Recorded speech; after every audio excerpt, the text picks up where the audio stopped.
방송에서 제공하는 투자 정보는 투자 판단에 대한 조언입니다. 방송에서 제공하는 주식의 가치, 가격 상승 및 가격 하락에 대해서는 방송사에서 보장하지 않습니다.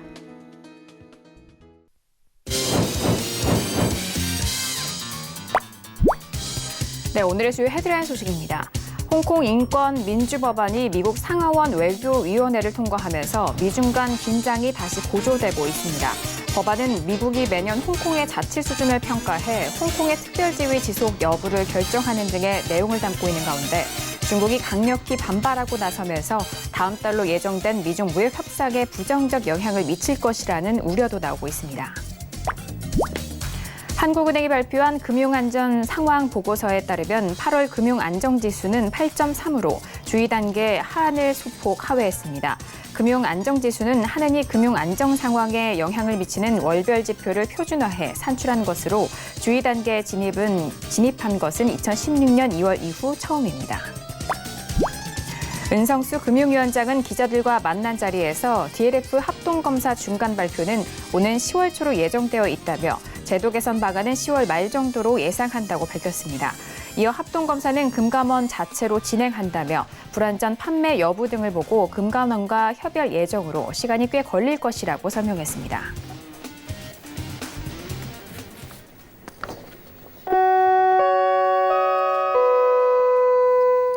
네, 안녕하세요. 평택소금 정석투자 김은혜입니다.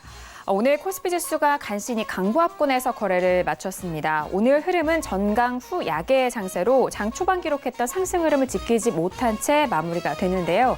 오후 들어서 중국 상해종합지수가 부진한 모습을 보여줬고 더불어 기관의 매수 규모가 줄어들면서 상승 탄력은 좀 약해졌었던 상황입니다. 한편 간밤 뉴욕 증시는 트럼프 대통령이 유엔 총회 연설을 통해서 미중 무역 협상이 예상보다 빠르게 타결될 수 있다라는 발언 속에서 3대 지수 모두 상승으로 마무리가 됐는데요. 하지만 이런 호재성 이슈에도 불구하고 오늘 우리 시장에 대한 반등은 미미한 반등으로 보여졌습니다. 더불어 그동안 탄력을 보여줬던 아프리카 돼지열병 관련주들도 오늘은 일제히 하락하면서 마무리가 됐습니다. 자, 오늘 이렇게 목요일장이 마무리가 됐는데요. 오늘도 정석투자와 함께 하시면서 오늘 시장에 대한 정리와 그리고 내일 시장에 대한 대응 전략까지도 꼼꼼하게 확인해 보시길 바라겠습니다. 그럼 오늘 시장 흐름 다시 한번 정리합니다. 시세 보시죠. 네, 오늘 코스피 지수는 전일 대비 0.05% 상승한 2074.52의 장을 마쳤습니다. 수급상 확인하시죠. 개인과 외국인의 동반 순매수, 반면 기관 홀로 순매도 이어갑니다. 코스피 시가총액 상위 종목 확인하시죠. 삼성전자와 SK하이닉스는 오늘 동반 상승에 성공합니다. 특히 SK하이닉스는 2% 가까운 상승 속에서 83,300원의 장을 마쳤고요. 현대차 같은 경우에는 1%대 조정 속에서 133,000원의 장을 마쳤습니다.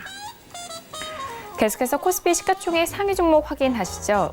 현대모비스도 2%대 하락 속에서 249,500원의 장을 마쳤고요. 셀트리온 자체로는 강보합권 흐름 속에서 167,000원의 장을 마쳤습니다. 오늘 코스닥 지수는 전일 대비 0.26% 상승한 628.42의 장을 마쳤습니다. 수급상 확인하시죠. 기관과 외국인의 동반 순매수, 반면 개인 홀로 순매도 이어갑니다.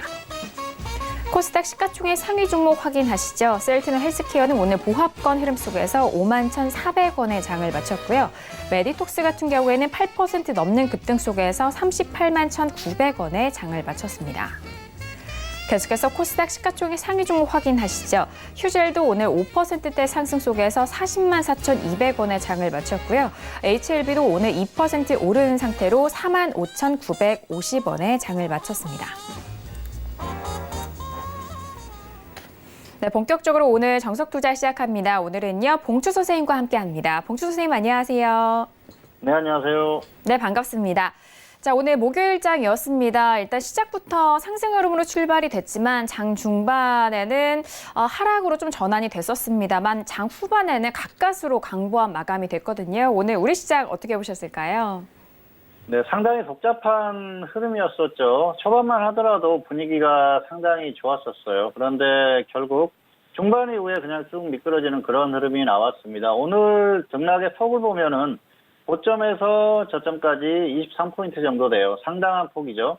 어제는 그 폭이 크지 않았었죠. 어제 같은 경우에는 그 폭이 컸었죠. 그런데 오늘도 거의 비슷한 그런 흐름이 나왔다 그렇게 볼 수가 있겠습니다. 어쨌든 시장이 오늘 같은 경우에는 정상적으로 좀 상승하는 그런 모습이 나오는 게 맞다 그렇게 볼 수가 있겠는데요. 시장이 약하기 때문에 이런 흐름이 나오는 것이죠.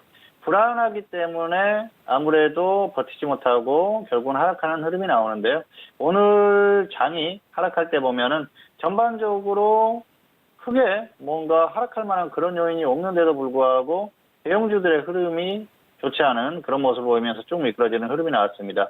그런 흐름을 따라서 코스닥도 쭉 밀렸었던 그런 흐름이고요. 결과적으로 장 막판에 반등이 나왔지만 장 중반에 있었던 그 흐름 자체가 좋지 못했다고 볼 수가 있는 것이죠. 어쨌든 오늘도 상승하는 어떤 그런 모습에는 반응이 덜하는 그런 모습이었고요. 하락할 때는 조금 더 탄력이 붙는 그런 상태였어요. 좋지 못하다는 것이죠.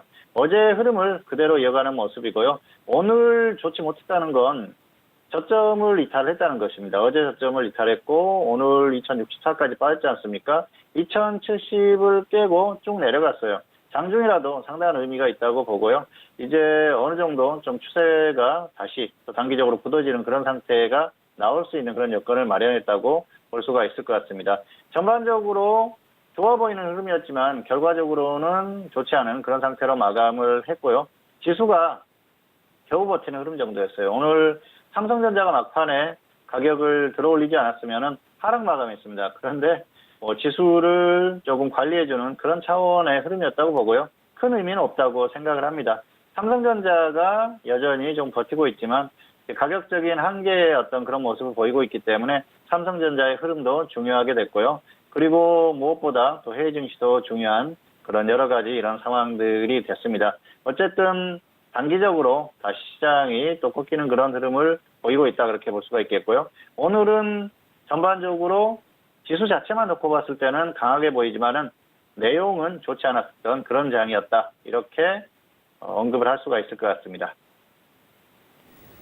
네, 일단 양지수 모두 상승으로 마무리가 됐습니다만 그 안에 내용을 좀 좋지 않았다라는 총평을 내주셨습니다. 자, 오늘은 봉주 선생님과 함께 1시간 동안 이어가 볼 텐데요. 첫 번째 코너로 바로 들어가 보도록 하겠습니다. 자, 오늘의 첫 번째 코너는 업종의 이해 시간이 기다리고 있습니다. 각 업종의 특징을 알아볼 수 있는 시간인데요. 특별히 최근에는 그룹주들에 대한 부분을 다시 한번 정리를 해주고 계십니다. 자, 오늘은 어떤 그룹주들을 만나볼지 궁금한데요. 봉주 선생님, 오늘은 어떤 그룹주에 대해서 배워볼까요? 네, 오늘 가지고 온 그룹은 롯데그룹주입니다. 롯데그룹은 재계순위 5위에 있는 그런 그룹이죠. 자, 그룹들의 순서를 보면 재계순위로 보면은 삼성, 현대차, SK 이런 순서입니다. 그래서 SK가 더 위에 있는 그런 그룹이죠. 하지만 롯데그룹 같은 경우에는 우리가 한 번 정도는 반드시 좀 짚고 넘어가 봐야 할 그럴 그룹이 아닌가 생각을 해서 오늘 가지고 왔고요. 롯데그룹의 특성이라고 하면은 역시 안정성입니다. 전체적인 이 그룹들을 다 따져봤을 때에도 사업적인 흐름이나 그런 것들을 봤을 때 가장 안정적인 흐름을 보일 수 있는 그룹이 롯데그룹이 아닌가 생각을 합니다. 물론 자산 규모라든지 이런 것들이 더 좋은 그런 그룹들도 있고요. 그리고 기업들이 더 훨씬 잘 나가는 기업들도 있어요. 그런데 이 제조업이라든지 이런 것들은 부침이 심하거든요. 그런데 이 롯데그룹 같은 경우에는 거의 유통을 중심으로 한 그런 기업들이에요. 기업들의 흐름을 보면은 물론 제조업도 있습니다. 화학이라든지 또 식품 그리고 음료 이런 것들도 다 제조를 하는 그런 기업들이지 않습니까? 그런데 전기전자라든지 이런 것들처럼 R&D라든지 이렇게 엄청나게 투자를 하는 그런 상황은 아니라는 것이죠. 그렇기 때문에 안정성 면에서는 역시 롯데그룹이 가장 뛰어난 그런 그룹 중에 하나가 아닌가 생각을 하고요. 이런 흐름은 장기적으로도 역시 이런 흐름이 지속될 가능성이 높기 때문에 반드시 살펴봐야 되는 그룹이라고 생각을 합니다. 그리고 투자 측면에서도 정말 가격 메리트가 제대로 발생을 했을 때 반드시 관심을 갖고 지켜봐야 되는 그런 그룹이라고 생각을 합니다. 자, 롯데그룹의 출발은 1948년이었는데요. 일본에서 신격호 회장이 일본 롯데를 설립을 했어요. 당시 흐름을 보면은 껌을 생산하면서 사업적인 흐름을 먼저 시작을 했는데요. 화학 쪽에 지식이 많았던 신격호 회장이 이전에도 다른 어떤 제품들을 만들면서 또 사업을 하긴 했지만 본격적으로 롯데라는 기업을 설립을 하고 시작한 게 1948년입니다. 그래서 1948년 일본 롯데가 그 시초다 그렇게 보시면 될 것 같고요. 1965년에 한국으로 들어와서 1967년에 롯데 제과를 설립을 했습니다. 그러면서 역시 껌을 생산하면서 사업적인 흐름을 시작했죠. 그리고 제과라든지 이런 쪽으로 사업 영역을 계속해서 넓히는 그런 흐름을 보였습니다. 본격적인 롯데의 시작이었다고 볼 수가 있겠고요. 이후에도 식품 기업들이죠. 롯데 칠성 그리고 롯데 삼강 이런 기업들을 인수를 하면서 결국은 식품업계의 강자로 떠오르는 그런 상황이었어요. 이후에 여러 가지 사업들을 계속해서 또 영역을 넓히는 그런 흐름이었지 않습니까? 건설이라든지 서비스라든지 여러 가지 사업 분야로 결국은 굉장히 좋은 흐름들을 만들어가는 그런 흐름이에요. 지금 같은 경우에는 식품을 주축으로 해서 유통 그리고 또 화학, 서비스 뭐 이런 쪽에 다양한 사업들을 하고 있습니다. 자, 그리고 상장된 기업들도 굉장히 안정적이고 좋은 기업들인데요. 상장되지 않은 기업들도 당장 상장을 해도 이상할 것이 없는 기업들이 많아요. 호텔 롯데라든지 또 롯데건설도 있지 않습니까? 그리고 또 롯데월드라든지 롯데리아 이렇게 알짜 기업들이 굉장히 많이 있어요. 그래서 눈에 보이는 것보다 훨씬 더 안정적인 그런 흐름을 보이는 그룹이 바로 롯데그룹이다 이렇게 보시면 될 것 같아요. 자, 지금 어떤 흐름을 보면은 굉장히 안정적입니다. 사실 제조업에 매달려서 사업적인 흐름을 보이는 그런 그룹들 같은 경우에는 부침이 굉장히 심해요. 그런 모습들이 롯데그룹에서는 나오지 않는다는 것이죠. 어쨌든 이렇게 다양한 쪽의 사업을 벌이고 있지만은 유통 쪽의 어떤 채널을 중심으로 해가지고 굉장히 안정적이라는 것이죠. 유통업이라는 게 사실 뭐 특별한 어떤 기술이 들어가는 게 아니지 않습니까? 일정 수준의 인프라만 구축을 해놓으면은 그대로 흘러가는 그런 흐름이에요. 백화점이라든지 마트 그리고 아울렛 또 전자제품, 체인점 뭐 이런 것들을 하면서 굉장히 안정적인 그런 흐름을 보이고 있고요. 이런 흐름들이 계속 이어갈 가능성이 상당히 높습니다. 다만 최근에 몇 년간은 굉장히 부침이 심했었습니다. 그리고 당분간 조금 어려운 흐름을 겪을 가능성이 높은데요. 장기적으로 봤을 때는 이런 것들도 해소될 가능성이 높고요. 역시 안정적인 흐름을 이어갈 것이라고 봅니다. 자, 최근에 어려움을 겪었던 게 그 시발점이 된 게 바로 사드 부지 제공이었었죠. 성주의 골프장을 사드 부지로 제공을 하면서 중국 쪽에서 굉장히 어려움을 겪었어요. 중국의 어떤 여러 가지 압박 이런 것들을 많이 겪었는데요. 결국은 롯데마트, 중국에 있는 120개에 가까운 마트를 그대로 놔두고 전부 철수를 했지 않습니까? 사업을 포기를 한 것이죠. 중국 쪽에서 롯데가 롯데마트를 철수를 하겠다, 사업을 철수하겠다고 하니까 그때서야 우리가 또 지원을 해주겠다. 계속 있어달라고 그렇게 얘기를 했는데요. 말도 안 되는 얘기죠. 중국 쪽에서 정말 엄청난 압박을 했었지 않습니까? 불매운동도 하고요. 마트를 보면 거의 뭐 텅텅 비어가지고 있는 그런 상황이었어요. 그리고 영업방해에 가까운 그런 상황들이 발생을 하니까 도저히 사업을 할 수가 없었던 것이죠. 더군다나 롯데가 일본 기업이라는 이미지가 강했지 않습니까? 중국도 한국인들 못지않게 일본에 대한 그런 감정이 좋지 않기 때문에 그런 것까지 겹쳐지면서 결국은 떠날 수밖에 없었던 것이죠. 다만 중국에서 나온 이 상황 자체는 장기적으로 봤을 때는 오히려 훨씬 더 좋은 상황이 되지 않을까 생각을 합니다. 잘한 결정이라고 생각을 하고요. 그리고 아무리 중국에서 다시 중국 정부에서 어떤 지원을 해준다 이런 말을 하더라도 금방 손바닥 뒤집을 수 있기 때문에 믿을 수 없다는 것이죠. 결국은 롯데는 중국에서 철수를 한 게 아주 잘한 그런 결정이라고 생각을 합니다. 당장의 영업이익이라든지 이런 것들 부분에서 또 사업적으로 좀 좋지 않은 흐름을 보이겠지만은 장기적으로 봤을 때는 역시 좋은 결정이라고 보고요. 그리고 또 최근에 한국에서도 약간 좀 어려움을 겪고 있어요. 일본 제품 불매운동이라든지 이런 것들이 불거지면서 롯데라는 그룹의 어떤 정체성에 대해서 의문을 갖는 분들이 많죠. 일본 롯데홀딩스가 지주사지 않습니까? 그러다 보니까 이 뿌리에 대한 의문을 갖고 있는데요. 사실 한국에서 사업을 벌이는 게 굉장히 큽니다. 그리고 한국의 세택을 보는 것도 굉장히 많거든요. 거기에 종사하는 종업원들이라든지 그리고 딸린 가족들이라든지 굉장히 큰 영향력을 미치고요. 그리고 또 한국에 여러 가지 미치는 영향력도 굉장히 크죠. 그렇게 봤을 때는 사실 그런 부분에 대해서 우리가 좀 여러 가지 생각을 해봐야 되는데요. 그리고 마트라는 게 사실 우리가 불매운동을 한다고 해서 가지 않을 수 없는 곳이지 않습니까? 주부들 같은 경우에는 결국은 합리적인 소비를 할 수밖에 없거든요. 그러다 보면은 역시 조금이라도 가깝고 또 저렴한 물건을 찾을 수밖에 없기 때문에 뭐 그런 부분은 시간이 지나면서 해소가 될 거라고 생각을 하고요. 그리고 호텔 롯데에 대한 IPO를 지금 계속 계획을 하고 있지 않습니까? 결국은 이게 기업 공개가 되다 보면은 지분이 지금 일본 롯데홀딩스가 91% 정도인데요. 이런 것들이 희석된다는 것이죠. 그런 부분에 있어서도 조금 해소가 될 가능성이 높다 그렇게 봅니다. 그리고 장기적으로 봤을 때는 한국에서 사업을 하고 있고요. 한국 사회에도 많은 기여를 했기 때문에 아무래도 그런 부분은 시간이 지나면서 좀 해소가 될 거다. 그렇게 생각을 하고 있습니다. 어쨌든 이런 흐름이지만은 안정성 면에서는 역시 크게 변할 상황이 아니고요. 장기적으로 봤을 때 안정적인 흐름을 유지할 가능성이 상당히 높다고 봅니다. 화면 보면서 조금 더 설명을 드리도록 하겠습니다. 네, 지금 롯데그룹의 기업들이 쭉 이렇게 나와 있는데요. 롯데 손해보험부터 롯데 하이마트까지 있습니다. 롯데 손해보험 같은 경우에는 최근에 지분을 매각했어요. 그래서 결국은 이제 금융당국에서 승인만 나면은 다른 기업으로 넘어갑니다. 그래서 현재는 롯데그룹으로 돼 있지만은 정확히는 롯데그룹이 아니다 그렇게 보시면 될 것 같고요. 그리고 금융자회사에 대한 매각을 해야 되기 때문에 결국은 승인이 나든 않든 매각을 하게 되기 때문에 롯데 손해보험 같은 경우에는 이제 관심을 갖지 않아도 될 그런 상황이고요. 자, 롯데쇼핑부터 보도록 하겠습니다. 롯데쇼핑은 백화점, 마트, 그리고 또 롯데 하이마트, 그리고 또 시네마, 이런 것들 사업을 하고 있죠. 굉장히 안정적인 흐름을 보이고 있고요. 그리고 주식시장에서 가장 안정적인 종목 중에 하나가 아닌가 생각을 합니다. 장기적으로 지수가 크게 다운되는 상황이 오면은 반드시 접근해야 할 종목 중에 하나가 아닌가 생각을 하고요.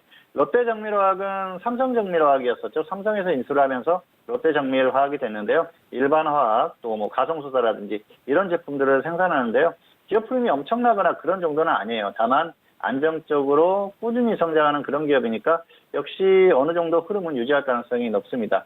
그리고 롯데정보통신은 IT 서비스 기업이죠. 자, 그룹마다 이런 기업들이 하나씩 있다고 말씀을 드렸어요. 특히 광범위하게 사업을 벌이는 그룹들 같은 경우에는 이 IT 서비스 기업들이 반드시 하나씩 있습니다. 스마트 팩토리라든지 또 물류, 보안 이런 다양한 서비스를 하고요. 또 IoT라든지 이런 다양한 영역에서 사업적인 흐름을 벌이고 있고요. 롯데그룹의 어떤 기업들만 가지고도 안정적으로 실적이 나오는 기업이기 때문에 역시 다른 그룹들을 설명하면서도 말씀드렸지만 땅 짚고 헤엄치는 그런 기업 중에 하나가 아닌가 생각을 합니다. 향후의 흐름도 안정적으로 나올 가능성이 높고요. 롯데제과는 롯데그룹의 모기업이죠. 롯데제과가 시작되면서 시작이 됐고요. 지금 같은 경우에는 이제 지주사가 출범을 했는데요. 정확히는 롯데제과가 그 시작이라고 보시면 될 것 같습니다. 제과업계의 강자 중에 하나고요. 기업 흐름은 안정적이고 향후에도 그런 흐름을 이어갈 가능성이 높죠. 그리고 롯데는 유통 채널이 좋지 않습니까? 그렇기 때문에 음료라든지 제과라든지 이런 기업들도 더 큰 혜택을 볼 수 있는 것이죠. 자, 그리고 롯데지주는 얼마 안 됐죠. 롯데제과라든지 롯데칠성, 그리고 롯데푸드 이런 기업들의 투자 부문만 가지고 와서 롯데쇼핑까지 가지고 와서 지주회사를 만들었어요. 결국은 이제 지주회사 체제로 전환이 되는 그런 흐름이고요. 롯데지주가 향후에는 롯데그룹의 어떤 중심이 될 수 있는 그런 기업이라고 보시면 될 것 같습니다. 자, 그리고 롯데칠성. 롯데칠성은 한미칠성 음료였었죠. 그걸 롯데가 인수를 하면서 롯데칠성으로 이름을 바꿨어요. 우리가 어렸을 때 아마 생각을 많이 하실 거예요. 칠성사이다 기억을 나실 겁니다. 바로 그 회사고요. 음료, 주류 이쪽에서 굉장히 좋은 흐름을 보이고 있고요. 또 꾸준한 흐름을 보일 가능성이 상당히 높은 그런 기업입니다. 그리고 롯데케미칼. 롯데케미칼은 호남석유화학으로 기억하시는 분들도 계실 겁니다. 바로 그게 롯데가 인수를 하면서 롯데케미칼이 됐고요. 이 롯데케미칼 같은 경우에는 과거부터 굉장히 안정적인 그런 기업이었어요. 과거에 이 롯데케미칼에 종사하던 직원을 만난 적이 있었는데요. 기업 자체가 굉장히 안정적이라고 합니다. 그리고 본인들도 주가가 이렇게까지 크게 상승할 줄 몰랐다고 하더라고요. 어쨌든 주식 투자가 참 어렵다 그런 얘기도 들었었는데요. 기업의 흐름에 대해서는 크게 걱정할 필요가 없는 그런 기업이 아닌가 생각을 합니다. 지금도 그렇고요. 향후에 있어서도 석유화학업계의 강자 중에 하나이기 때문에 꾸준한 흐름이 예상된다고 볼 수가 있습니다. 자, 그리고 롯데푸드는 롯데 삼강이 롯데푸드로 바뀌었습니다. 삼강이 결국은 롯데 인수가 됐고요. 아이스크림이라든지 유지류 이런 것들을 생산하는 그런 기업이죠. 그러면서 꾸준하게 좋은 흐름을 보이고 있고요. 최근에는 육류라든지 이런 다양한 제품들을 납품을 하고 있어요. 롯데마트 그리고 롯데리아 이런 쪽에 유통 채널이 워낙 좋지 않습니까? 안정적으로 실적이 나올 수 있는 그런 구조를 가지고 있는 것이죠. 그리고 롯데 하이마트 같은 경우에는 이 기업을 하이마트를 롯데가 인수를 했을 때 그 시너지 효과에 대해서 굉장히 큰 기대를 했었는데 사실 그 기대만큼 성장하지는 않았습니다. 다만 꾸준하게 계속 실적이라든지 이런 것들이 좋아지고 있어요. 롯데마트의 기존의 가전제품 판매점이 전부 롯데 하이마트로 바뀌었어요. 그렇기 때문에 하이마트의 실적이 올라갈 수밖에 없는 것이죠. 점포수가 계속 늘고 있고요. 실적이 늘어날 수밖에 없는 구조다 이렇게 보시면 될 것 같습니다. 자, 기업들의 흐름을 조금 더 보시도록 하겠습니다. 롯데 하이마트, 롯데 쇼핑이 최대 주주로 되어 있죠. 자, 보시면 기업 흐름이 굉장히 좋아요. 실적이 작지만 꾸준히 늘어나는 그런 추세고요. 크게 이렇게 흔들리거나 그럴 염려가 전혀 없는 그런 기업이라고 보시면 될 것 같아요. 자, 그리고 롯데푸드. 롯데푸드는 롯데 삼강이라고 나오죠. 아이스크림이라든지 유지류, 그리고 어떤 육류라든지 이런 것들을 육가공품이라든지 이런 것들을 유통하는 그런 기업이에요. 실적이 안정적이고요. 꾸준하게 나올 수밖에 없는 그런 구조고요. 향후에도 이런 흐름을 유지할 가능성이 상당히 높습니다. 자, 그리고 롯데케미칼은 석유화학 업계의 강자 중에 하나라고 말씀드렸습니다. 호남 석유화학이 원래 상호였는데요. 지금 지분 구조를 보면 역시 롯데지주가 최대 주주로 돼 있고요. 롯데물산, 롯데홀딩스, 자 이렇게 지분 구조가 있죠. 기업 흐름이 굉장히 좋죠. 이런 흐름들이 추세적으로 쭉 이어질 가능성이 높고요. 실적이 크게 떨어지거나 그럴 가능성은 떨어진다고 생각을 합니다. 장기적으로 봤을 때도 좋은 기업이기 때문에 화학 쪽에서는 롯데케미칼은 항상 관심을 가질 필요가 있는 그런 기업입니다. 자, 그리고 롯데칠성. 칠성사이다 하면 생각나는 그런 기업이죠. 역시 롯데지주가 최대 주주로 있고요. 기업 흐름도 좋습니다. 뭐 이 정도면은 꾸준하게 실적이 나오고 있고요. 음료라든지 주류 이런 쪽에서 계속해서 흐름을 유지하고 있는 그런 기업이고요. 자, 그리고 롯데지주는 최근에 이 투자 부문만 모아서 지주회사를 만들었어요. 롯데지주, 호텔롯데. 자, 이런 지분 구조를 가지고 있죠. 신동비 부회장도 가지고 지분이 있고요. 자, 보시면은 실적이 좋죠. 자회사들의 실적이 워낙 좋기 때문에 좋게 나올 수밖에 없습니다. 장기적으로도 역시 롯데지주 같은 경우에는 계속해서 실적이 더 늘어나지 않을까 생각을 합니다. 어쨌든 지수의 흐름과 같이 생각하면 되는 기업이기 때문에 그 정도만 생각하시고 참고하셔도 될 것 같습니다. 자, 그리고 롯데제가 롯데그룹의 모회사죠. 자, 지분 구조를 보시면은 롯데지주가 최대 주주고요. 그리고 재밌는 게 유통 물량이 얼마 안 돼요. 자, 이런 기업들 같은 경우에는 정말 제대로 조정을 받고 저점에서 움직이기 시작하면 굉장히 크게 움직일 수 있습니다.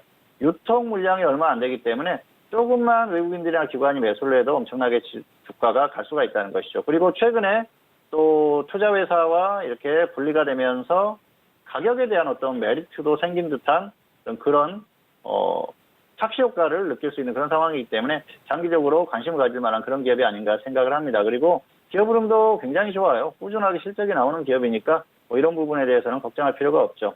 자, 그리고 롯데정보통신입니다. IT 서비스 기업이라고 말씀드렸고요. 역시 지분 구조를 보면은 유통 물량이 얼마 되지 않죠. 상장한 지 얼마 되지 않았는데요. 이런 기업들은 사실 뭐 폭발적으로 성장하거나 그런 기업은 아닙니다. 그리고 주가도 그런 흐름이 나오기는 어려운데요. 자, 이런 기업들 같은 경우에는 어떤 시장이 갈 때 주력으로 가는 업종이라든지 이런 종목들이 전부 다 움직이고 났는데 움직임이 없을 때 그때 저점에서 그냥 조금 묻어놓는 그 정도면 충분하고요. 단기적으로는 가격이 좀 반등했기 때문에 지금은 뭐 크게 관심을 가질 필요가 없을 것 같아요. 자, 그리고 롯데정밀화학은 삼성그룹에서 인수를 한 그런 기업이고요. 기업 흐름은 어느 정도 안정성이 있고요. 다만 뭐 폭발적으로 성장하는 그 정도 흐름은 아니기 때문에 안정적인 화학기업 이 정도로 보시면 될 것 같아요. 자, 그리고 마지막으로 롯데쇼핑입니다. 롯데쇼핑도 이 유통 물량이 그렇게 많지는 않죠. 지분 구조가 워낙 안정적인 그런 흐름으로 돼 있고요. 실적도 굉장히 좋습니다. 흐름이 꾸준하고요. 그리고 중국에서 좋지 않은 흐름이 나오면서 영업이익이라든지 이쪽이 단기 순이익이 좋지 않은 흐름이 나왔는데요. 이런 것들은 금방 해소될 그런 상황입니다. 다시 금방 좋아지는 흐름이고요. 장기적으로 봤을 때도 걱정할 필요가 없는 기업이에요. 백화점 업계의 1위, 마트 업계의 1위 기업입니다. 그렇기 때문에 꾸준하게 좋은 흐름을 유지할 가능성이 높습니다. 마트는 1위를 왔다 갔다 합니다만 어쨌든 1위를 다투는 기업이기 때문에 안정성 면에서는 뭐 크게 걱정할 필요가 없는 그런 기업이라고 볼 수가 있겠습니다. 자, 차트 보시겠습니다. 롯데쇼핑의 주가는 상장 이후에 크게 한번 제대로 수익이 나온 적이 없어요. 다만 지금 주가가 굉장히 많이 빠졌죠. 지금 지수가 불안하기 때문에 분명히 저점을 이탈하고 더 하락할 것으로 봅니다. 장기적으로 봤을 때는 지수가 크게 빠지면요. 이런 기업들 같은 경우에는 이렇게 단기에 크게 수익이 나올 수 있어요. 자, 다른 개별주라든지 주도업종으로 가는 그런 기업들 탄력이 더 나올 수도 있습니다. 문제는 안정적으로 배팅을 할 수 있는 그런 기업이라는 것이죠. 그래서 이 롯데쇼핑 같은 경우에는 안정적인 종목을 찾는 분들, 지수가 추세적으로 상승할 때 반드시 수익이 날 수 있는 그런 흐름을 찾는 분들은 지수가 정말 크게 빠졌을 때는 그때는 반드시 기다리셨다가 참고하시기를 바라겠습니다. 자, 그리고 롯데 정밀화학 같은 경우에는 역시 화학주들의 어떤 흐름 그 정도만 참고하시면 될 것 같고요. 지금 역시 뭐 큰 가격 메리트나 이런 것들은 없습니다. 롯데정보통신은 상장한 지 얼마 안 됐어요. 이 종목도 단기적으로 어느 정도 흐름은 나왔다고 보기 때문에 지금으로서는 크게 관심을 가질 만한 기업은 아니고요. 자, 롯데제과가 개인적으로는 매력이 있다고 생각을 합니다. 이 기업이 자 원래는 롯데지주죠. 롯데지주의 차트가 롯데제과의 차트라고 보시면 됩니다. 황제주로서 엄청난 흐름을 보였었는데요. 정말 엄청난 상승을 했죠.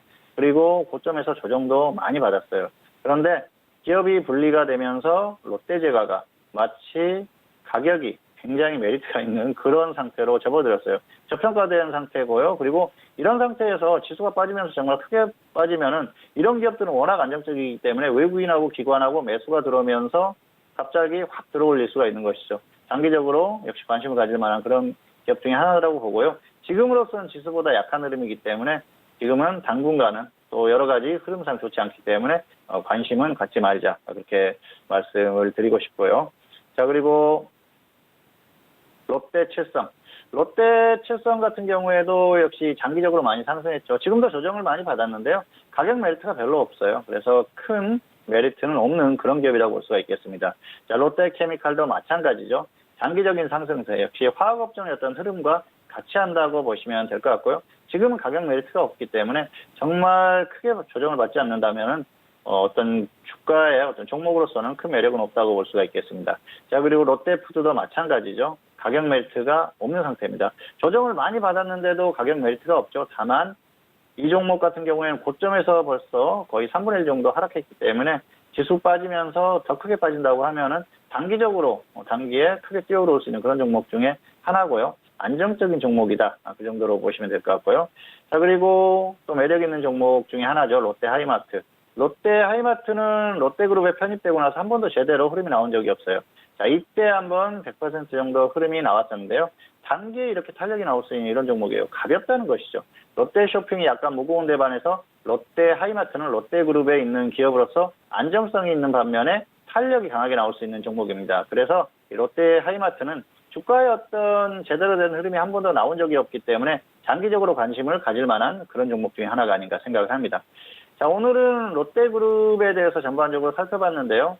역시 포인트는 안정성입니다. 대한민국에 있는 그룹주들 중에서 가장 안정적인 기업들이 모여있는 그런 그룹이라고 볼 수가 있겠고요. 장기적으로 역시 관심을 가질 만한 기업들. 다만 제대로 조정을 받았을 때 그때 관심을 가져야 되고요. 지금 같은 경우에는 당분간 어떤 최근의 분위기나 이런 것들 때문에 흐름이 좋지 않을 가능성이 높기 때문에 당분간은 관망하시는 게 좋을 것 같고요. 지수가 정말 제대로 빠지고 종목들도 제대로 조정을 받는다면 그때 관심을 갖기를 바라겠습니다. 자, 롯데그룹주에 대한 설명은 이 정도로 마치도록 하겠습니다. 네, 오늘 첫 번째 코너 업종의 이해 시간을 통해서 다시 한번 정리해본 그룹주는요. 롯데그룹주에 대해서 정리를 해봤습니다. 1967년 롯데제과가 설립한 이후에 롯데제과와 롯데칠성 그리고 롯데삼강의 이 중심 식품업계의 강자로 좀 등극한 그룹주입니다. 식품과 그리고 유통, 화학 등의 중심으로 안정적인 모습을 보여주고 있고요. 장기적으로 가장 안정적인 그룹 중 하나로 또 꼽히고 있다라는 그런 분석도 해드렸는데 그동안에 좀 극심한 부진을 딛고 당분간은 좀 어려운 흐름이 예상이 된다라는 그런 분석도 해드렸습니다. 하지만 좀 장기적으로는 여전히 긍정적인 전망이 생각이 되고 그리고 부동산 가치에도 긍정적이다라는 그런 전반적인 평들을 내주셨고요. 그리고 주요로 살펴보실 그룹주들은 롯데쇼핑과 롯데제과 그리고 롯데칠성과 롯데푸드, 롯데하이마트와 마지막으로 롯데케미칼까지 종목에 대해서도 구체적인 분석 도와드렸으니까요. 다시 한번 참고해 주시길 바라겠습니다. 자, 이어서 다음 코너로 넘어가 보도록 하겠습니다. 다음 코너는 종목 현미경 시간이 기다리고 있습니다. 자, 이 시간을 통해서는 그동안 거래했었던 종목, 추천했었던 종목에 대해서 다시 한번 복귀도 도와드리고요. 이 종목에 대한 흐름을 통해서 관련된 업종에 대한 흐름까지도 알아볼 수 있는 시간입니다. 자, 봉주 선생님, 오늘은 어떤 종목에 대해서 다시 한번 알아볼까요? 네, 오늘 가지고 온 종목은 마니커 FNG입니다. 이 종목은 신규주 성격에 있는 종목이다, 그렇게 보시면 될 것 같고요. 마니커 그룹에 있는 기업이에요. 자, 이 종목은 최근에 두 번 매매를 했는데요. 최초로 추천했었던 게 8월 29일이었습니다. 당시에 7,000원 이렇게 1차 매수를 시켜서 플러스 5% 매도를 했어요. 다음날 바로 플러스 5% 매도를 했는데요. 주가가 반등하니까 20%나 5%의 매도 전략을 전달했는데 조정을 받으면서 5%의 매도가 됐습니다. 자, 그리고 두 번째 추천을 했었던 게 9월 6일입니다. 9월 6일에는 6,900원, 6,550원 이렇게 분할 매수를 했습니다. 6,725원이 평균가였는데요. 2차까지 매수가 됐었고요. 그리고 중간에 급등을 했어요. 9월 17일에 급등을 했었죠. 그리고 나서 9월 23일에 20%의 매도를 했는데요. 당시에 급등을 하니까 일단 홀딩을 시켰다가 플러스 20% 매도나 아니면은 홀딩을 하자 이런 전략을 전달했었죠. 이 종목은 최초로 추천을 했었던 게 신규주 차원에서 추천했습니다. 가격 메리트가 확실하게 발생을 했기 때문에 추천을 했는데요. 이후에 갑자기 아프리카 돼지열병 테마에参入됐죠. 그러면서 급등을 했어요. 사실 초반에 흐름만 하더라도 하루 정도만 더 급등을 했으면 충분히 100% 이상 나올 수 있습니다. 내심 마음속으로는 100% 정도의 수익 실현을 하고 조정을 받으면 다시 접근을 할 생각이었는데요. 너무 크게 밀리다 보니까 일단 그래도 수익 실현을 하고 다시 한번 더 밀렸을 때는 접근을 하면은 충분하겠다고 생각을 했는데 정리를 하고 다음날 바로 또 이슈가 나오면서 급등을 했어요. 사실 계속 밀리고 있었기 때문에 이슈나 이런 게 없었으면은 충분히 더 밀리면서 최소한 아래에서 10% 아래라도 매수를 할 수 있는 그런 상황이었어요. 그런데 그런 측면에서 좀 약간 운도 없었다 그렇게 볼 수가 있겠고요. 과정 자체는 크게 문제가 없었다고 생각을 합니다. 사실 뭐 크게 노리거나 조정을 확실하게 받으면은 매도 후에 수익 실현 후에 다시 접근하는 게 많거든요. 그런데 그런 게 좀 약간 타이밍이 맞지 않는 그런 상황이 아니었나 생각을 합니다. 당시에도 20% 매도를 하느냐 마느냐를 가지고 굉장히 고민을 했었는데요. 뭐 아쉽게 어쨌든 매도되고 나서 이런 흐름이 나와서 조금 아쉽긴 합니다. 오늘까지 거의 매수가 대비해서는 100%가 나왔어요. 상당히 아쉬운 그런 흐름이고요. 아무튼 지금은 그렇습니다. 장이 애매한 장이지 않습니까? 불안한 장이고 어떤 종목을 추세적으로 그냥 매수를 해서 끌고 가서 수익을 내기가 약간 좀 어려운 그런 장이기도 합니다. 자, 이럴 때는 수익을 낼 수 있을 때 크게 수익을 내야 돼요. 하락하면은 적당히 수익 내고 아래에서 접근하면 그만이고요. 그렇지 않을 경우에는 끌고 가면서 최대한 수익 실현을 하려고 노력을 해야 됩니다. 자, 그런 측면에서 매매를 했었는데 조금 운이 맞지 않은 그런 상황이 아니었나 생각을 합니다. 화면 보시겠습니다. 자, 이 종목 최초 추천했을 때가 8월 29일이죠. 이날인데요. 1차 매수가가 7,000원이었습니다. 그래서 2차 매수까지는 오지 않았었죠. 자, 7,000원 매수가 되고 나서 다음날 바로 급등을 했기 때문에 1차만 매수가 됐었고요. 반등을 하니까 20%나 플러스 5% 전략을 전달했는데 너무 빠졌어요. 빠지면서 조정을 받으면서 결국은 플러스 5%의 매도가 됐습니다. 시가가 14%, 15% 가까이 되지 않습니까? 상당히 강한 출발을 했는데 좀 아쉬운 결과가 나왔고요. 자, 1차로 5% 수익 매도를 했고요. 그리고 최근에 9월 6일이었었죠. 이날이었습니다. 6,900원에 추천했었고요. 그리고 6,550원. 2차 매수까지 매수가 됐어요. 6,530원을 찍었기 때문에 2차 매수. 그래서 평균가가 이 정도 되겠죠. 평균가 6,725원인데요. 이거 대비해서 일단 수익 20% 전략이었었는데 자, 이날 동시효과부터 흐름이 굉장히 강했어요. 그래서 일단 홀딩을 시켰는데 역시 상한가로 마감을 했습니다. 그리고 이날까지 흐름이 굉장히 좋았었죠. 자, 보시면은 10,000원이 넘어갔었기 때문에 하루만 더 흐름이 강하게 나왔으면 100% 이상 나올 수 있는 그런 상태였습니다. 그래서 일단 홀딩을 시켰었는데 아쉽죠. 그리고 나서 좀 쭉 꺾이는 흐름이었는데요. 이 아프리카 돼지열병이 단계 조금 소강 상태에 접어들면서 흐름이 약했습니다. 자, 여기까지 하락을 했었기 때문에 일단 20%, 60% 넘게 상승을 했었던 종목이기 때문에 이렇게 크게 밀리면은 그래도 수익 실현을 일단은 해야겠다. 아마 제가 개인 투자자로서 개인 투자를 했었다고 하면은 계속 홀딩을 했을 겁니다. 아직까지 뭐 본전에 매도하거나 계속 홀딩하지 이렇게 할 수가 있습니다. 그런데 사실 이 전문가 입장에서는 그렇게 하기 어려운 것이죠. 어쨌든 수익 실현을 하고 다시 한번 접근을 해도 되기 때문에 밀리는 상황이었지 않습니까? 아래까지 내려오면 다시 한번 접근을 하자고 생각을 했는데 운이 조금 안 닿았던 것 같아요. 어쨌든 뭐 운은 이렇게 됐습니다만은 이렇게 전략을 세우는 게 맞다는 것이죠.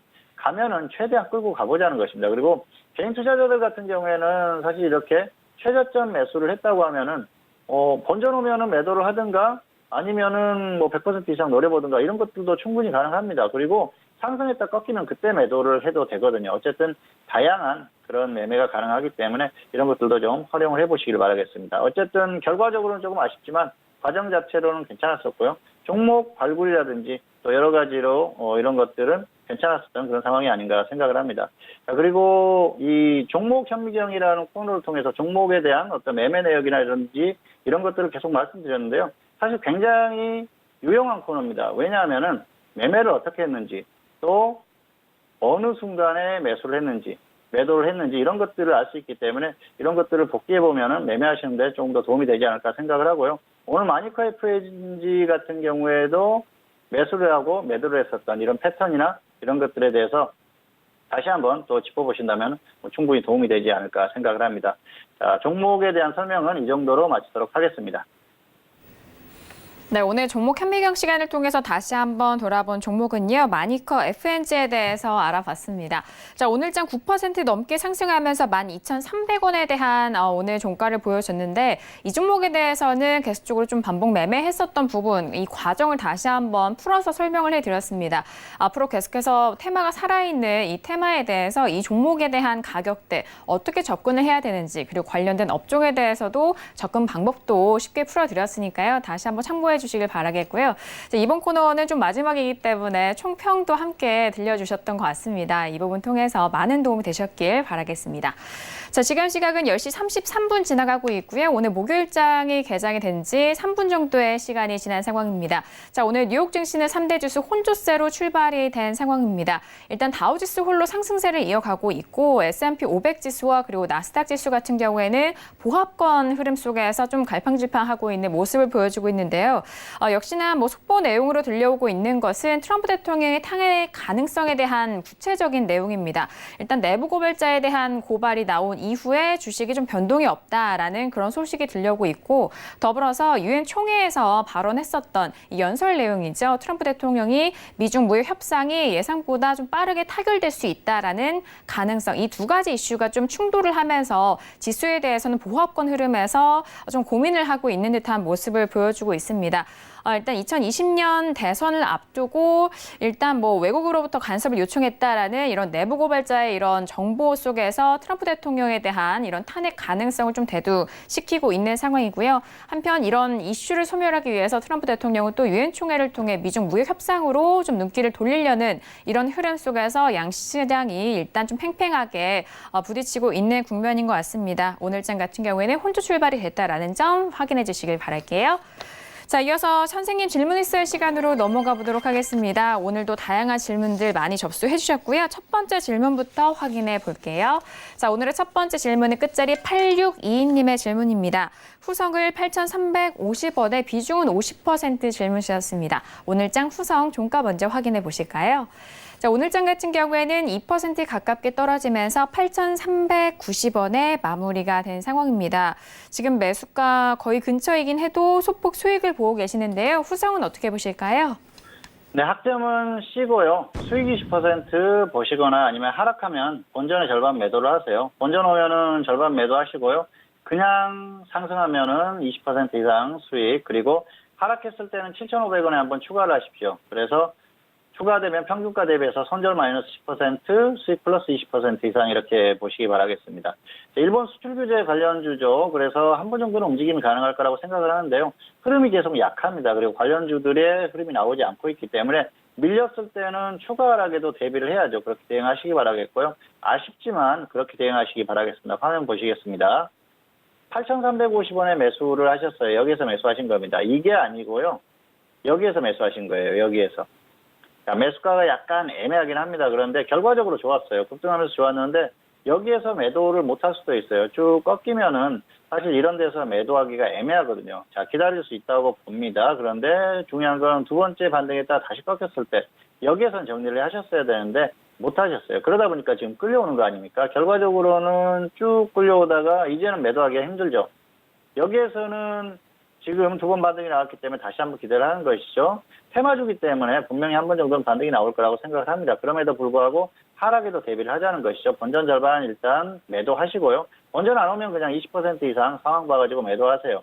그리고 하락했을 땐 본전 매도 후에 7,500원에 여기까지 오면 한번 추가를 하자는 것이죠. 그러면 단가가 낮아지지 않습니까? 추가되면은 손절 마이너스 10% 계속 하락한다고 해서 계속 홀딩하면 안 됩니다. 정리하시고요. 그리고 저점 확인하고 다시 접근하세요. 그리고 반등을 해주면은 20% 이상 수익을 노리자는 것이죠. 어쨌든 최대한 수익을 노리되 잘못됐을 경우까지 대비를 해야 된다는 것이죠. 지금은 이게 흐름이 끝나가는 흐름이에요. 그러다 보니까 언제 반등할지 모릅니다. 상황에 따라서 정리하고 다시 접근하면 되니까 너무 미련 갖지 마시고요. 비중도 많습니다. 기준 없이 대응하다 보면은 큰일 나니까 반드시 기준대로 대응하시기를 바라겠습니다.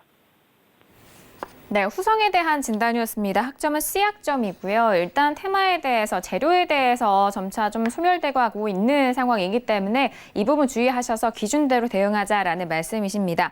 수익은 20% 이상 또는 본전의 절반 매도한 이후 나머지 비중을 가지고 수익 20% 이상에 대한 전략을 짜주셨는데요. 반대로 좀 하락 시에는 7,500원에 추가 매수한 이후에 그 가격대로 대응해보자라는 전략까지 참고해 주시길 바라겠습니다. 자, 이어서 다음 질문도 이어가 볼게요. 끝자리 3241님의 질문이고요. 라닉스를 8,500원에 비중은 30% 질문이셨습니다. 오늘장 라닉스 종가 먼저 확인하시죠. 자, 오늘장 같은 경우에는 6% 넘게 하락했고요. 9,310원에 마무리가 됐습니다. 오늘 급락했음에도 불구하고 현재 매수가 대비해서는 수익 구간이신데요. 라닉스 어떻게 보실까요? 네, 학점은 C고요. 플러스 5%나 플러스 25% 매도하시기 바라겠습니다. 아쉽지만 그렇게 하는 게 맞을 것 같고요. 매수가 약간 애매했는데요. 결과적으로 괜찮습니다. 화면 보시겠습니다. 매수가가 8,500원입니다. 그래서 여기에서 매수하셨는데요. 매수는 좀 애매해요. 결과적으로 지금 고점 이후에 최저점 매수가 됐는데 이슈가 나오면서 반등했지 안 그랬으면 더 밀렸어요. 그래서 저도 사실 좀 기다리던 종목인데 아쉽긴 합니다. 어쨌든 조정받으면 다시 접근할 수 있으니까요. 여기에서는 일단 수익이 나왔지 않습니까? 다시 밀리는 상황이기 때문에 정리를 하세요. 이슈로 반등을 했기 때문에 이슈가 없으면 그냥 쭉 밀릴 수가 있어요. 최대한 수익 매도를 해야겠지만 그래도 최소한의 수익이라도 거두고 하락하면 아래에서 다시 접근하면 되지 않습니까? 그렇게 하시기 바라고요. 상승하면 25% 정도 수익 노리시기 바라겠습니다. 어쨌든 단기적으로 반등이 강하게 나왔었기 때문에 그리고 이슈가 있는 종목이기 때문에 반등이 나오면 강하게 나올 수 있으니까 25% 정도까지 노려보시고요. 하락하면 5% 정리 후에 다시 한번 접근하시기를 바라겠습니다. 네, 라닉스에 대한 진단이었습니다. 학점은 C학점으로 확인됐고요. 플러스 5% 또는 25% 먼저 오는 가격대 목표가 매도해보자라는 전략이었습니다. 또한 미보유자에 대한 부분은 가격대가 눌렸을 때 그때 접근 유효하다라는 팁까지 전달해드렸으니까요. 확인해 주시길 바랄게요. 자, 이어서 다음 질문도 이어가 봅니다. 끝자리 1072님의 질문이고요. 대우부품을 2,890원에 비중은 80% 질문이셨습니다. 오늘장 대우부품 종가 먼저 확인하시죠. 자, 오늘장 같은 경우에는 2% 넘게 하락했고요. 2,575원에 마무리가 됐습니다. 현재 손실 구간이신 시청자분이신데요. 대우부품 어떻게 보실까요? 네, 학점은 F고요. 본전 매도하시거나 손절 마이너스 20% 대응하시길 바라겠습니다. 화면 보시겠습니다. 마이너스 15% 이 정도 매도를 하시기 바라겠습니다. 자, 비중이 80%인데요. 2,890원입니다. 여기서 매수를 하셨기 때문에 추격 매수예요. 상당히 잘못됐죠. 추격 매수하면서 비중이 80%예요. 상당히 무모한 매매고요. 위험한 매매입니다. 지금 계속 밀리는데요. 밀리는데도 기준 없이 계속 홀딩하다가 저점 이탈하고 계속 밀릴 수도 있어요. 물론 이 종목이 수소차 테마이기 때문에 움직일 가능성이 충분히 있다고 봅니다. 그런데 단기적으로 뭔가 이슈가 있으면서 아니면 테마주들이 전반적으로 움직였으면 기다려볼 필요가 있는데 그런 움직임이 아니에요. 그냥 밀린 겁니다. 이럴 때는 적당히 정리를 하셔야 돼요. 그리고 매수가 낮다 그랬을 때는 좀 끌고 가볼 수도 있겠죠. 그런데 지금 그런 상황이 아니죠. 매수가도 좋지 않고요. 그리고 비중이 너무 많습니다. 계속 홀딩했다가 계속 밀리면 그때는 손절도 못하고 계속 끌려다니게 됩니다. 장기 투자하게 되고요. 다른 종목에서 수익 날 수 있는 것도 수익 못 나고 기회도 다 놓치게 돼요. 그렇기 때문에 한 종목에 몰빵하는 것, 고점에서 추격 매수하는 것 이런 것들은 절대로 안 된다는 것입니다. 지금 이거 한 번으로 끝나는 게 아니고요. 이게 습관적으로 굳어지면은 결국은 실패한다는 것이죠. 장기적으로 봤을 때 이 고점에 추격 매수하는 습관, 한 종목에 많이 들어가는 습관 반드시 고치시기를 바라겠고요. 본전 매도나 손절 마이너스 15% 이 정도로 대응하시는 게 좋을 것 같습니다. 네, 대우부품에 대한 진단이었습니다. 아쉽게도 학점은 F학점으로 확인이 됐습니다. 반등 시에는 본전 매도, 그리고 손절에 대해서는 마이너스 15% 대응 전략 짜주셨는데요. 일단 매수에 대한 매수가도 좀 아쉬웠고, 그리고 비중도 너무 크게 실으신 부분에 대해서는 다음 매매에 있어서는 좀 지양하시고 현명하게 이어가 보시길 바라겠습니다. 이어서 다음 질문도 이어가 볼게요. 끝자리 5417님의 질문이고요. 푸른 기술을 23,300원에 비중은 40% 질문 주셨습니다. 오늘장 푸른 기술 종가 먼저 확인하시죠. 자, 오늘장 같은 경우에는 1% 넘게 상승했고요. 17,350원 마무리가 됐습니다. 현재는 손실 구간이신데요. 푸른 기술 어떻게 보실까요? 네, 학점은 F고요. 본전 매도하시거나 손절 마이너스 20% 대응하시기 바라겠습니다. 매수가가 일단 좋지 않고요. 그리고 지금도 15% 정도 하락했어요. 단기가 꺾이는 흐름이지 않습니까? 하락하면은 손절했다가 다시 접근하면 됩니다. 너무 미련 가질 필요가 없어요. 그래서 좋지 않은 흐름을 보일 때는 정리를 해야 된다는 것이죠. 하나 보시겠습니다. 23,300원에 매수하셨는데요. 여기서 매수하신 거예요. 자, 보시면은 지금 최고점 부분이지 않습니까? 여기나 마찬가지입니다. 추격 매수라는 것이죠. 그리고 비중이 40%예요. 작은 비중이 아닙니다. 물론 금액을 조금 투자하실 수도 있어요. 그럴 수도 있는데 어쨌든 비중이 많은 상태고요. 문제는 매수가가 너무 높다는 것이죠. 자, 저점에서 138% 상승한 가격에 매수를 하셨어요. 단기적인 최고점에 매수를 하셨기 때문에 최악의 매수라고 할 수가 있겠고요. 이 종목이 최근에 움직였었던 게 뭡니까? 대북 테마로 움직였지 않습니까? 대북 테마들이 여전히 움직일 가능성이 있다고 생각을 합니다. 북한하고 미국하고 또 뭐 실무회담 이런 소식이 있지 않습니까? 단기에 그런 것들이 강하게 어떤 뉴스가 나온다고 하면은 계속해서 뉴스가 나오면은 갑자기 치고 올라갈 수도 있어요. 그럴 수도 있습니다. 하지만 계속 밀릴 수도 있다는 것이죠. 뭔가 이슈가 없고 또 좋지 않은 뉴스가 나오면은 쭉 밀릴 수가 있습니다. 그때는 어떻게 대응할 수가 없거든요. 기준을 가지고 대응을 해야 된다는 것이죠. 어쨌든 더 밀리면은 손절하세요. 손절하고 나서 확실하게 밀리면 아래에서 접근하세요. 자, 그리고 이런 종목이 움직이기 시작합니다. 움직이기 시작하면은 계속 가면서 기회를 안 줬을 때는 매수하지 마세요.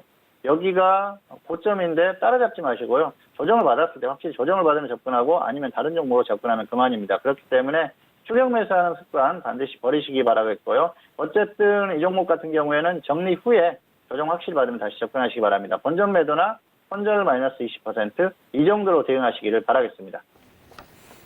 네, 푸른 기술에 대한 진단이었습니다. 학점은 F학점으로 아쉽게 확인됐고요. 본전 매도 또는 손절에 대해서는 마이너스 20%, 그리고 추격 매수에 대해서는 지양하시고 가격이 눌렸을 때 다시 한번 접근해보자라는 전략까지 확인해 주시길 바라겠습니다. 자, 오늘도 선생님 질문 있을 시간을 통해서 다양한 질문들에 대한 상담 도와드렸습니다. 말씀드린 내용에 대해서는 투자 판단에 대한 조언이고요. 해당 상품의 가치와 수익률을 보장하지 않는다는 점 다시 한번 유의해 주시길 바라겠습니다. 자, 앞서서 개장한 뉴욕 증시는 3대 지수부도 혼조세로 출발이 됐습니다만 현재 구간에서는 모두 하락 전환이 된 채 흘러가고 있는 상황입니다. 그렇다면 내일 금요일장 우리 시장에 대한 전망도 이야기 나눠볼게요. 자, 봉주 선생님, 내일 금요일장인데요. 내일 우리 시장 어떻게 전망하실까요? 네, 내일 같은 경우에도 그렇게 강한 흐름이 예상되지는 않습니다. 어쨌든 혼조세라든지 반등이 나오더라도 약한 정도, 거의 보합권 정도, 그 정도가 유력하고요. 웬만하면 조금 더 조정을 받을 가능성이 높다고 생각을 합니다. 오늘까지 흐름이 너무 약해졌어요. 단기적으로 좀 빠진 폭이 있어가지고 반등을 시도할 수 있지만은 오늘 반등 시도가 나왔지 않습니까? 그렇기 때문에 그럴 가능성이 떨어진다고 봐요. 내일은 좋지 않을 가능성이 크고요. 그리고 단기적으로 화요일 고점이 단기 고점이 될 가능성이 상당히 높아지고요. 굳어지고 있는 상황이 아닌가 생각을 합니다. 결과적으로는 화요일 고점 이후에 계속해서 빠지는 그림이 유력하다는 것이죠. 이제는 추세적으로 다시 또 단기 추세가 하락하면서 이런 굳어질 가능성이 상당히 높기 때문에 그런 부분에 집중하자는 것이죠. 자, 그리고 지금은 역시 변수가 아니면은 다시 한번 강한 반등이 나오긴 어렵다고 생각을 합니다. 변수라면은 역시 미국 시장 정도가 되겠죠. 미국 시장이 엄청나게 강한 흐름이 나오면은 반등이 나올 수가 있겠지만 그럴 가능성은 떨어진다고 보고요. 트럼프 대통령이 유엔에서 또 뭐 중국과 무역 협상 이런 것들 얘기를 했지만 단기적으로 악재가 나오면서 희석시키는 그런 효과도 있습니다. 그런데 트럼프 대통령은 손바닥 뒤집듯이 말을 바꾸는 사람이고요. 그리고 그 말을 그대로 믿기는 힘들죠. 어쨌든 중국하고 무역 협상도 제대로 되기 힘든 상황이기 때문에 그런 뭐 특별히 호재가 나올 가능성은 떨어진다고 봅니다. 어쨌든 내일은 혼조세나 좀 약한 흐름 이 정도 예상을 하고 있습니다.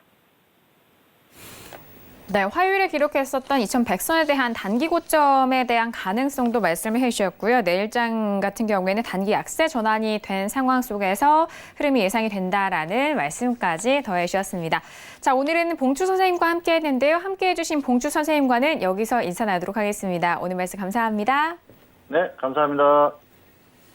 네, 오늘 저희가 준비한 소식과 내용은 여기까지입니다. 저희 정석투자 방송은 서울경제TV 홈페이지를 통해서도 다시 확인할 수가 있으니까요. 많은 활용해 주시길 바라겠습니다. 그럼 저희는 내일 이 시간에 다시 돌아오도록 하죠. 함께해 주신 여러분 오늘도 고맙습니다.